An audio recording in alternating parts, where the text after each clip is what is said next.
Hey guys, JT Khan here, and I'm gonna take a break from our usual recordings because the amazing people at Squad last weekend surprised us with the next update to Kerbal Space Program.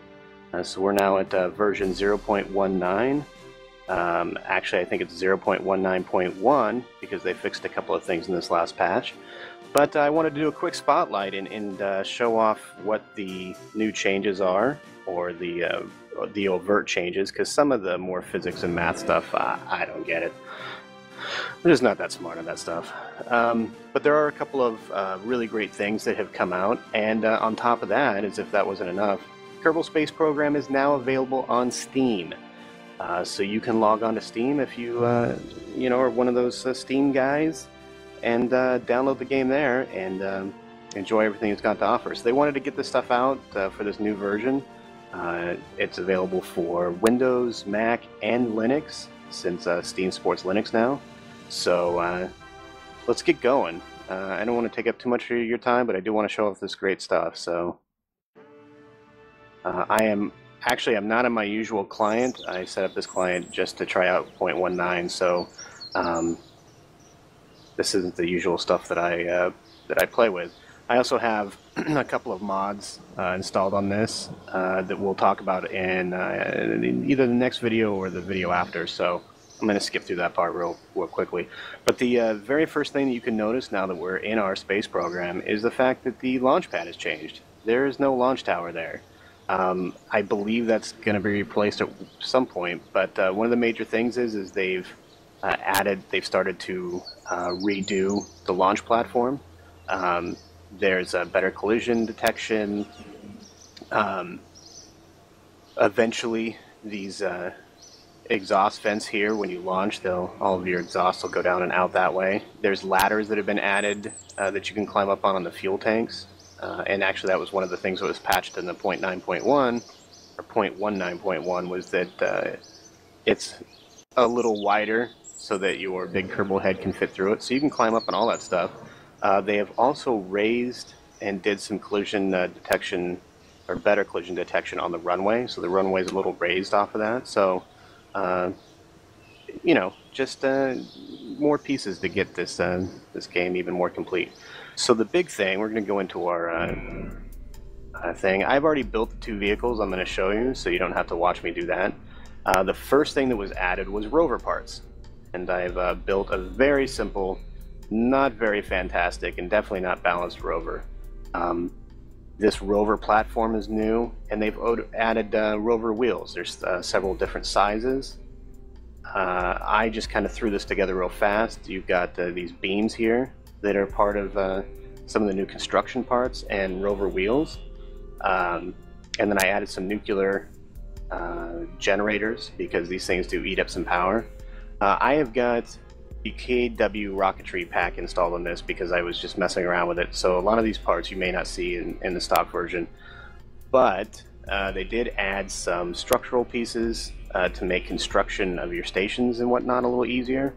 Some different girders, some plates, these I-beams, several different sizes, and that's just kind of the start of those kind of pieces.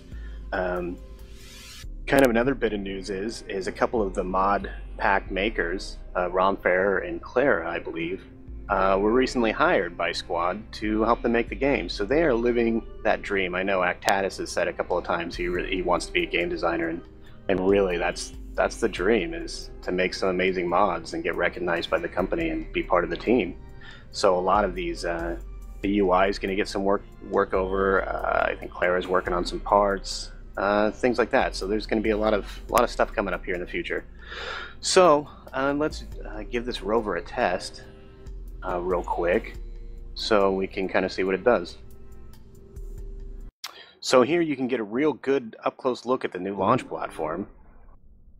Looks really cool. As you can see, we're sitting on top of it, and what I mean by that is we're not sinking in at all, which is some of the new collision detection. You can see these tanks that you can now climb up on and mess around with.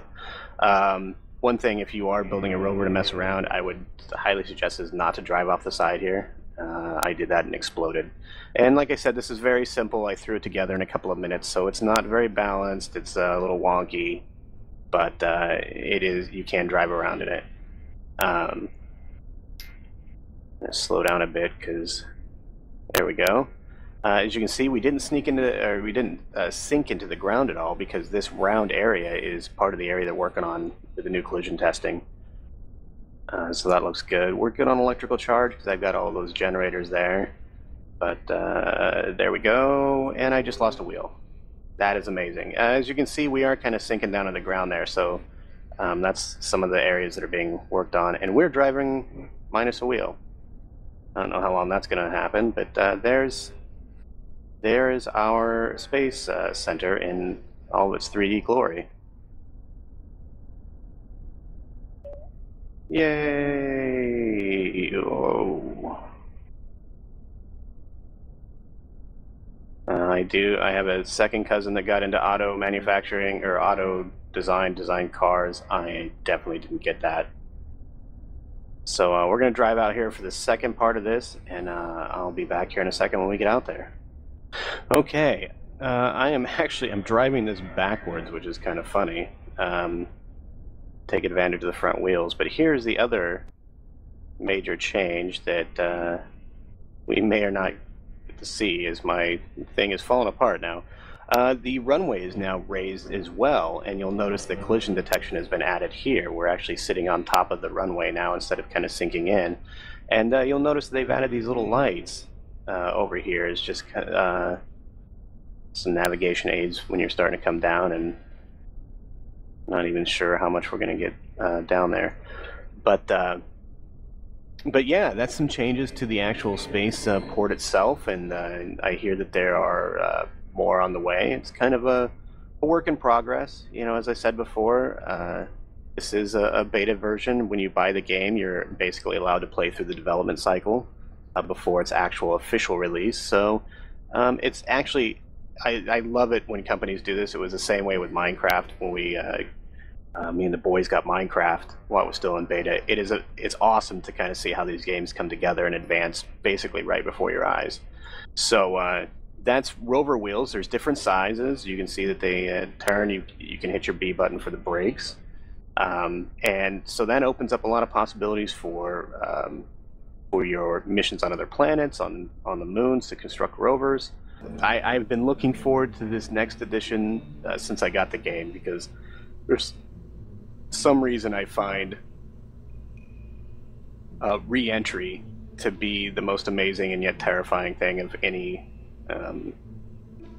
space trip. When I used to watch on NASA TV, I used to watch the shuttle launches and whatnot, and even now when they've got Soyuz or the Dragon coming back, like, I'm just edge of my seat when they hit entry interface, waiting to make sure that everything's okay.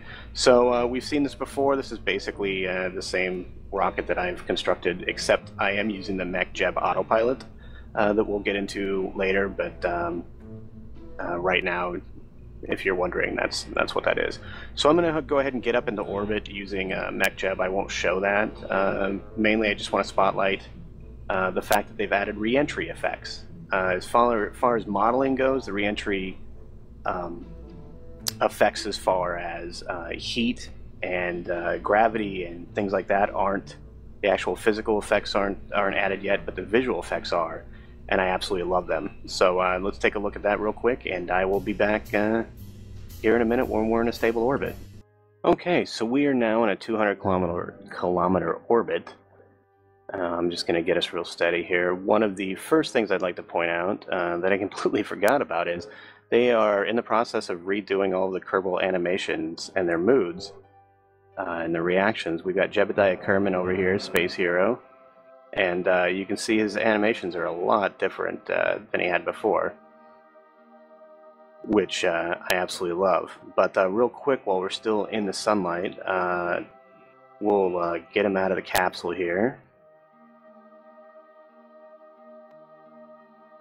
And you can see, as we get them out a little ways, the animations now take place while they're in their EVA suits as well, which they used to kind of just have a real regular expression, but now those animations take place when they're in EVAs, which is another one of those just real cool extra things there. And that's pretty much the look that Jeb Kerbal has on his face at all times, which is one of the things that makes him a superhero. So we'll get him back in here. There we go. And while we still have daylight for a little bit here, I'm going to set up a descent real quick, and I'll skip ahead. I won't make you watch that. And I'll be back when we're on our way back down to the surface. Okay, we have just gotten rid of our service module there, and we are getting ready to hit entry interface. We are just a couple kilometers out from the atmosphere. And we've officially entered the atmosphere, so we're gonna, this is our glide path here, or our descent path. So probably gonna hit 5 or 6 Gs on the way down. Whoa, easy there. See if we can get ourselves oriented to the retrograde vector there. There we go, so the heat shield absorbs most of the energy, or deflects most of the energy as we're hitting the atmosphere. Still speeding up a bit. There's the Space Center right there. And as we start to slow down, which should happen any time now, as it heats up, as we collide with those air particles, the heat shield will heat up, and we'll get some of those plasma heat effects on the sides that I so very much love.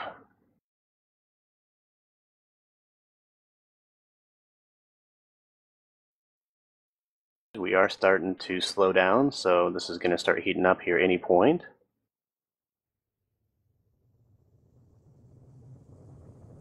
"30 kilometers, there we go. You can start seeing those heating effects happen outside. That's what it looks like straight on. There we go, we are slowing down at 3, 4, 5 Gs. Jeb Kerbal still having a great time. Getting a lot hotter outside, but we are slowing down.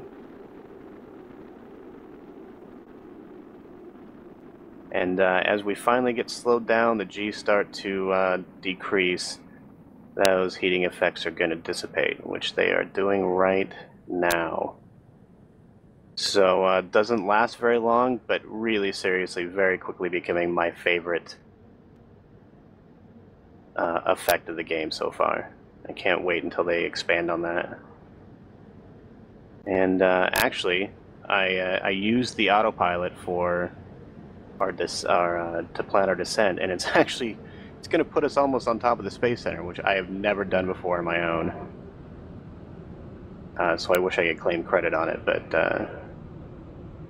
that's pretty amazing. I can't wait. I think 2 episodes from now we're going to start using the MechJeb autopilot. And it's going to be fun to discover everything it does. So we're down, we're starting our descent. I'm going to go ahead and activate the parachute for drogue mode. Drogue shoot mode.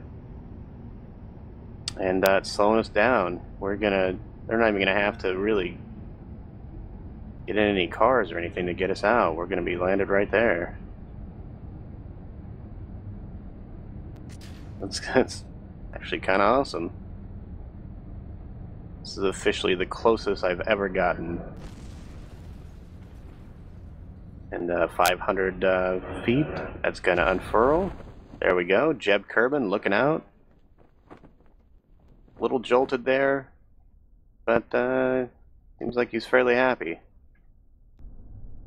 Alright, getting ready for touchdown. A little bit of some issues with the graphics there, rendering shadows, but that's alright. We are down, we've landed right seriously outside of the Space Center. Jeb is out, and actually Jeb could walk there if he wanted to.